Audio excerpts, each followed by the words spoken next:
Office के रास्ते में एक अत्यधिक व्यस्त ट्रैफिक सिग्नल पड़ता था। अगर उस पर रुकना पड़ गया तो कम से कम 5-7 मिनट की तो छुट्टी हो ही जाती। मेरी नई नई नौकरी लगी थी तो ऑफिस पहुंचने की जरा जल्दी रहती। वहां रुकना बेहद अखरता था। इसी सिग्नल पर कुछ लोग तमाम तरह का सामान लेकर गाड़ियों को घेर लेते हैं। रोज अलग अलग तरह की चीजें कार की खिड़की से अंदर डाल देते, जिससे आप खरीदने का सोचने लगते। कुछ दिनों से एक लड़की दिख रही थी, यही कोई 8-10 साल की होगी। उस दिन पंखा बेच रही थी, बैटरी वाला 100 रुपए में। ले लो ना भैया, सुबह से एक भी पंखा नहीं बिका। कुछ दिन बाद टिश्यू का डिब्बा ले आई, कभी शेड्स, कभी गुब्बारे, कभी रुमाल, पर हर बार एक ही डायलॉग बोलती, भैया ले लो ना, एक भी नहीं बिका अभी तक। ये बताओ, ये रोज रोज यही क्यों बोलती हो, एक भी नहीं बिका अभी तक? फिर सब लोग खरीद लेते हैं। मैं जल्दी से अपना काम खत्म कर लेती हूँ। फिर क्या करती हो? पढ़ती हूँ ना। अच्छा, कौन से क्लास में? क्लास में नहीं पढ़ती भैया, भैया की किताब से पढ़ती हूँ, छुपा कर ले आती हूँ बिना किसी को बताए। ये देखो, अपने थैले से एक किताब निकाल कर दिखाई उसने।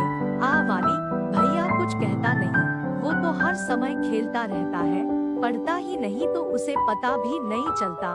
तुम्हें पढ़ना अच्छा लगता है? चमक आ गई चेहरे पर बहुत। मुझे तो बड़ा आदमी बनना है पढ़ लिख कर, पर माँ कहती है लड़की को कोई जरूरत नहीं पढ़ाई की। फिर कैसे करती हो पढ़ाई?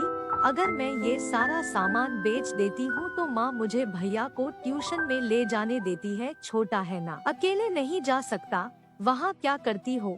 पीछे बैठकर सुनती रहती हूँ चुपचाप। फिर घर आकर किताब से देख लेती हूँ, पर भैया के सामने नहीं। नहीं तो मारता है, वो छोटा है फिर भी मारता है।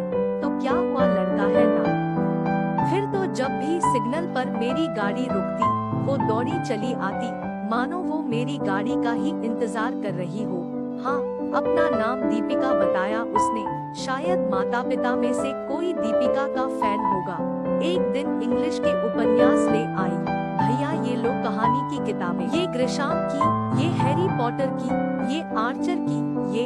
अरे तुझे तो पढ़ना आता नहीं, फिर तुझे कैसे पता कौन सी किसकी है? रट ली है भैया, दुकान वाले अंकल ने सबका नाम बताया था।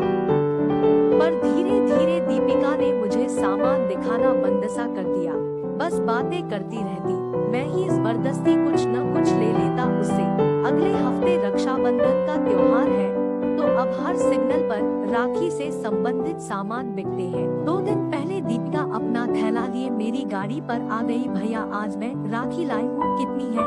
20 पैकेट है, पर आपको तो एक ही देनी है। क्यों, आप हमेशा इतना प्यार से बात करते हो, सब लोग तो डांट कर भगा देते हैं, इसीलिए मैं आपको ये राखी देना चाहती हूँ, बेच नहीं रही। मैंने उसे धन्यवाद दिया और राखी रख ली।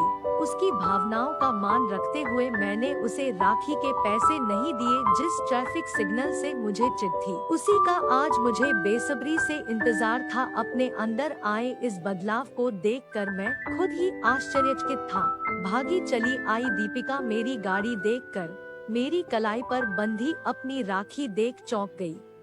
आपने मेरी, तभी तो आया हूँ। उस दिन राखी का गिफ्ट तो दिया नहीं था मैंने। ये लो, ये क्या है? देखो, एक स्कूल बैग और उसके अंदर कक्षा 1 की किताबें, कॉपियाँ, पेंसिल, रबर, स्लेट, चौक आदि। देख वह खुशी से उछल पड़ी। ये सब मेरे लिए।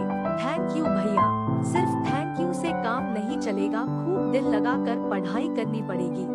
आज से तुझे पढ़ाई के लिए जिस भी चीज की जरूरत होगी मैं लाकर दूंगा, अगर तू पढ़ने में मन लगाएगी तो स्कूल में नाम भी लिखाऊंगा। उसके चेहरे पर संशय देख मैंने कहा, तेरे माँ पापा कुछ ना कहेंगे, उनसे मैं बात कर लूंगा, पर पहले तुझे मेहनत से पढ़ाई करनी होगी। करूंगी भैया, मैं बहुत मेहनत करूंगी, मुझे बड़ा आदमी बनना है, जिससे मैं भी आपकी तरह औरों की मदद कर सकूं।